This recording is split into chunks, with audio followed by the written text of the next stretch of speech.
Assalamualaikum warahmatullahi wabarakatuh.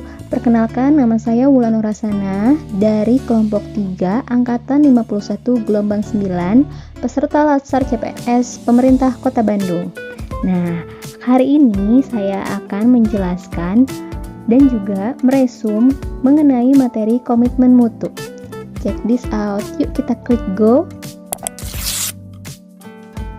Di pembahasan komitmen mutu terdapat dua hal penting yang akan dibahas. Yang pertama mengenai efektivitas, efisiensi, inovasi, dan juga mutu.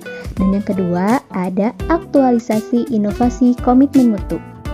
Kita bahas terlebih dahulu mengenai efektivitas, efisiensi, inovasi, dan mutu yuk.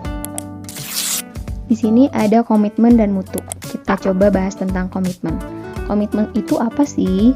Komitmen itu adalah sifatnya ada yang individu maupun kelompok. Dia itu berupa janji dan juga diimplementasikan melalui perbuatan. Kemudian kita bahas lagi tentang mutu.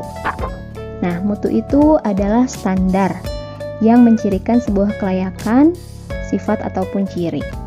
Selanjutnya kita bahas mengenai konsep efektivitas, efisiensi, inovasi, dan juga mutu. Yang pertama ada efektivitas.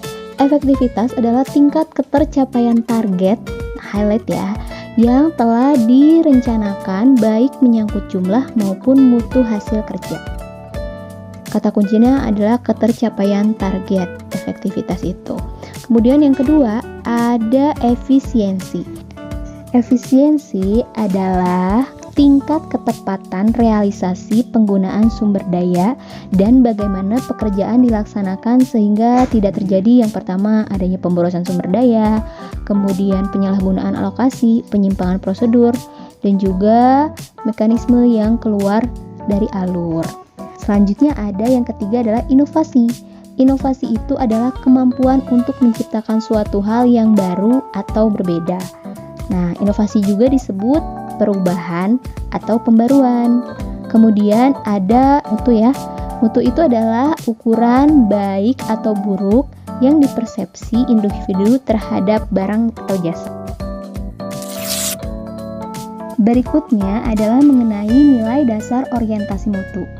Yang pertama ada mengedepankan komitmen terhadap kepuasan customer atau klien. Yang kedua, memberikan layanan yang menyentuh hati untuk menjaga dan memelihara agar customer atau klien tetap setia. Yang ketiga, menghasilkan produk atau jasa yang berkualitas tinggi, tanpa ada cacat, kesalahan, maupun tidak adanya pemborosan. Yang keempat, beradaptasi dengan perubahan yang terjadi, baik kaitannya dengan pergeseran tuntutan kebutuhan ataupun perkembangan teknologi. Yang kelima, menggunakan pendekatan ilmiah dan inovatif dalam pemecahan masalah dan pengambilan keputusan.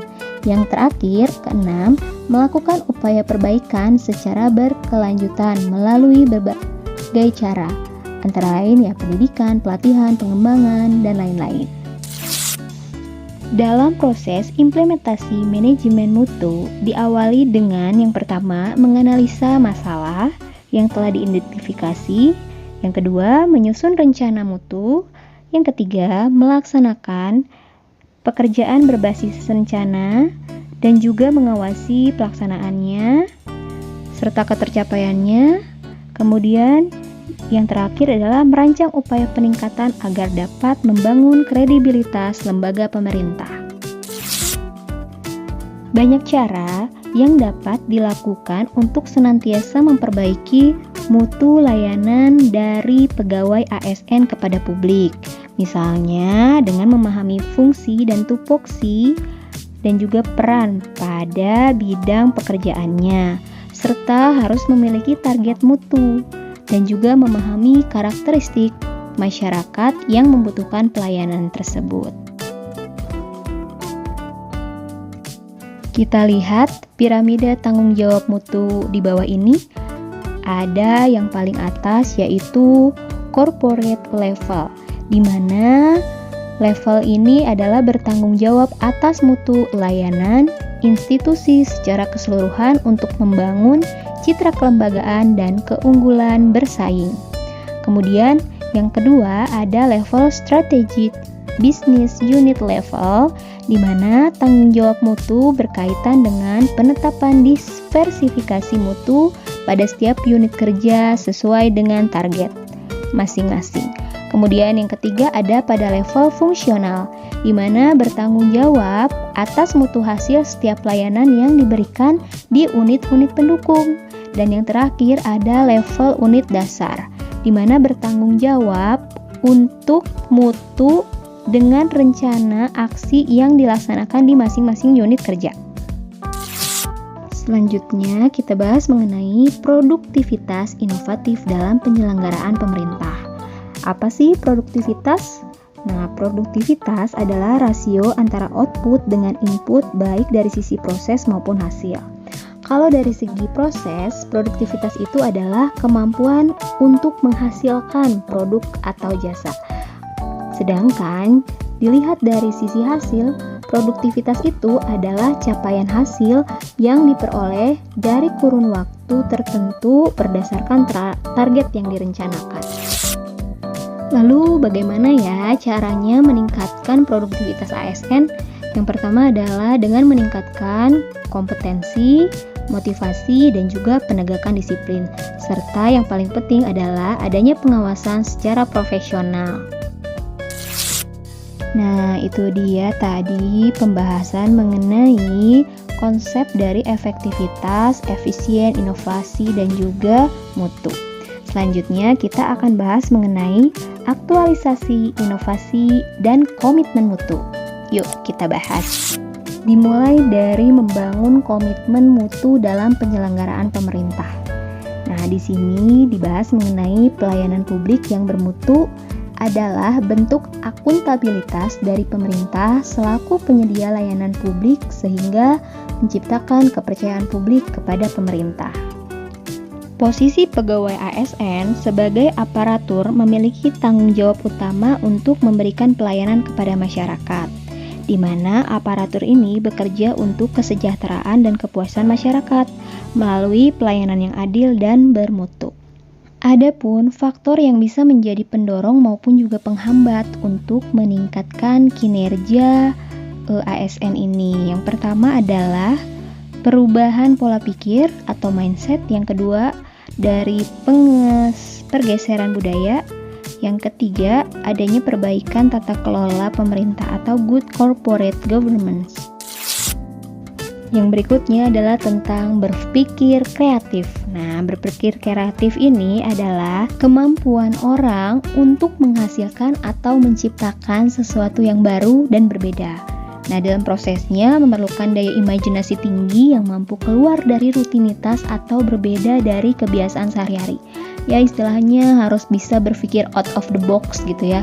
Beda dari yang lain, tapi sesuatu hal yang memang baru dan juga efektif dan juga efisien. Kreativitas dalam pelayanan yaitu aktualisasi hasil berpikir kreatif untuk memberikan layanan yang memuaskan bagi masyarakat sebagai customer.